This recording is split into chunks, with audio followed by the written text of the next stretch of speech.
Bonjour, dans cette vidéo, nous allons voir le téléchargement et la création du support d'installation d'OPNsense sous Windows. Alors on va tout de suite aller donc sur notre machine virtuelle donc avec Windows 10 donc d'installer. On a un navigateur donc que l'on va ouvrir et puis la première chose que l'on va faire c'est aller sur la page de téléchargement d'OPNsense donc qui se trouve à OPNsense. Donc pnsense.org/download. On peut bien sûr la retrouver avec un navigateur, enfin avec un moteur de recherche. Hein. Download.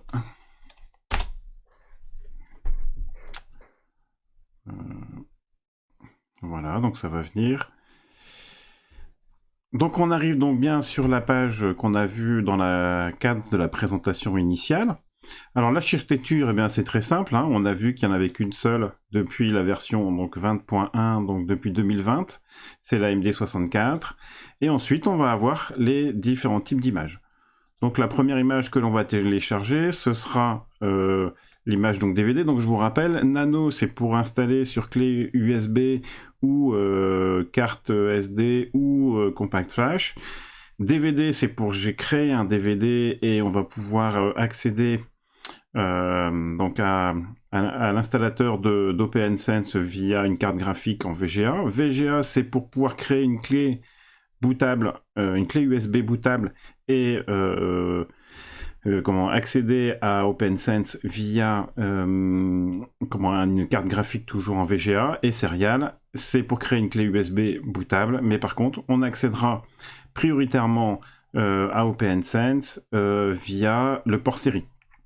Donc là, on va faire, par exemple, pour le DVD, il nous faut maintenant sélectionner un lieu où télécharger. Alors malheureusement, il n'y en a pas en France. Hein. Donc on va choisir le Danemark, l'université d'Aalborg. Et puis ensuite, eh bien, on n'a plus qu'à cliquer pour télécharger. Alors je vous montre également quelque chose. Vous voyez ici, on a bien la somme de contrôle hein, qu'il va falloir vérifier pour s'assurer qu'on a bien récupéré une image qui est bien intègre et qui n'a pas été modifiée entre-temps. Hein. Donc voilà, je vais donc lancer le téléchargement. Une fois que le téléchargement sera terminé, ça va prendre un petit peu de temps, et bien je vais donc reprendre. Donc là je vais arrêter la vidéo juste quelques instants de façon à éviter de vous faire perdre du temps. Bien, donc on a maintenant terminé de télécharger le fichier, donc on va aller le voir dans le dossier, dans notre dossier de téléchargement. Alors il se trouve ici, voilà, on a bien le fichier. Alors petite information donc sur la façon dont sont nommés les fichiers avec OPNsense. On commence bien sûr par OPNsense, on a le numéro de la version. Donc 22 pour 2022, 1 parce que c'est une mise à jour majeure qui date de janvier, et c'est ici le numéro d'ordre, donc là c'est la deuxième release de la 22.1. Ensuite, on est en OpenSSL, donc ça c'est un type de... On peut également être en LibreSSL. Hein. C'est une version donc DVD, le type DVD, pour l'architecture AMD64, donc ça on l'aura toujours. Et on voit bien que c'est un fichier .iso, c'est-à-dire un fichier que l'on va pouvoir graver. Il est compressé, hein, on le voit ici. Bien, donc la première étape là, que l'on va avoir à faire là maintenant, ça va être de vérifier que effectivement notre fichier est correct. Donc pour ça, on va se mettre, on va appeler donc la ligne de commande de Windows. Voilà. Alors, et puis, on va aller dans notre dossier download, donc de téléchargement. On va faire un dir pour vérifier qu'on a bien notre fichier image. Et puis maintenant, eh bien, on va simplement vérifier l'intégrité donc du fichier. Est-ce qu'on obtient bien, quand on fait le calcul donc, de ce qu'on appelle la somme de contrôle, est-ce que j'obtiens bien ce résultat-là, hein, c'est-à-dire cette valeur ici. donc la ligne de commande et elle sera donc vous aurez un fichier avec les lignes de commande en fonction des différents systèmes d'exploitation hein, pour pouvoir vérifier la l'intégrité du fichier. Donc ici c'est certes utile.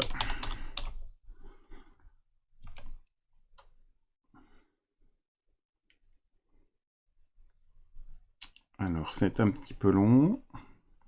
Certes utile. Donc -hfile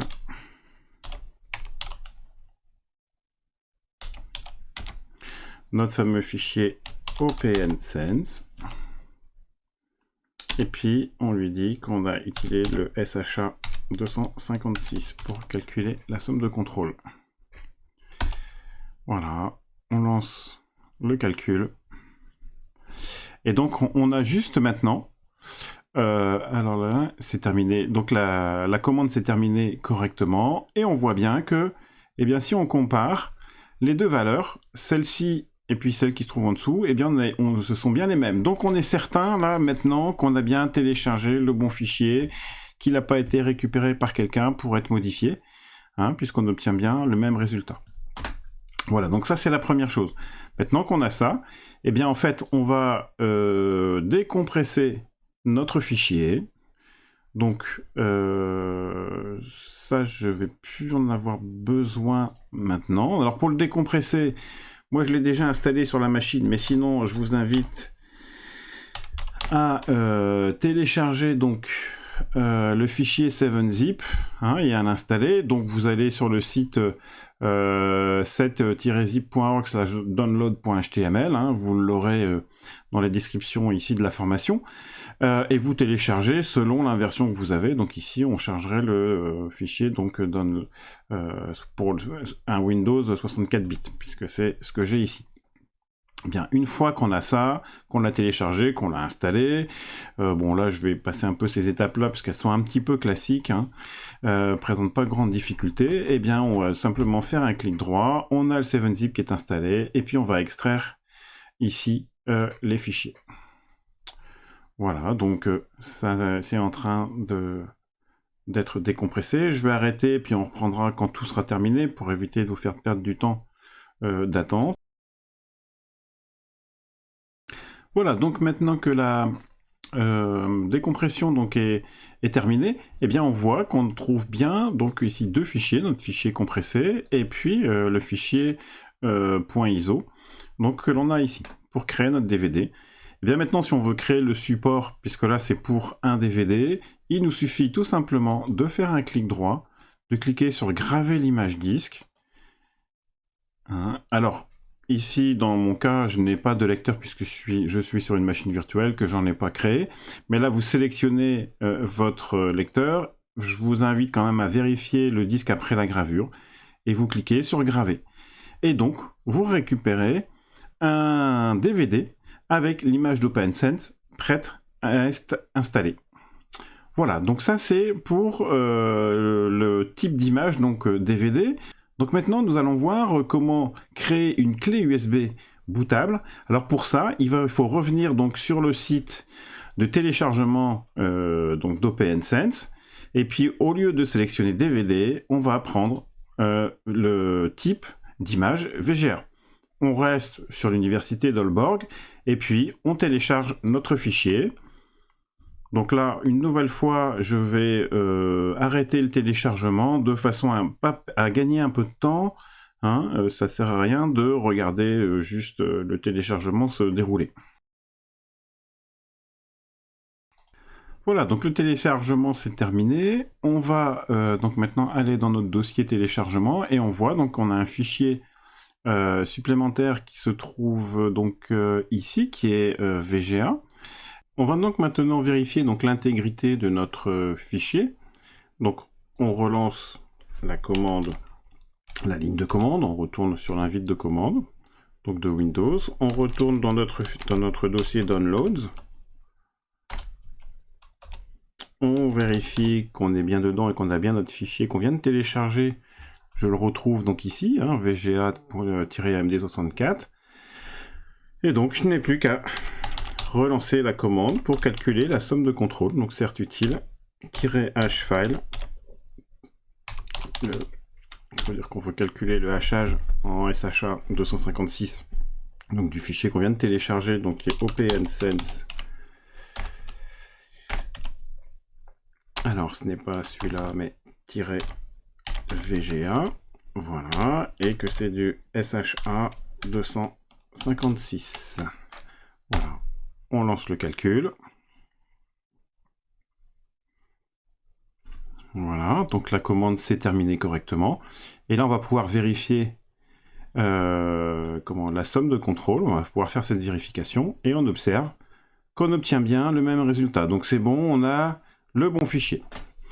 Bien, l'étape suivante, c'est exactement la même chose que ce qu'on a fait tout à l'heure pour le type donc, DVD. On va décompresser ici avec 7-zip donc notre fichier.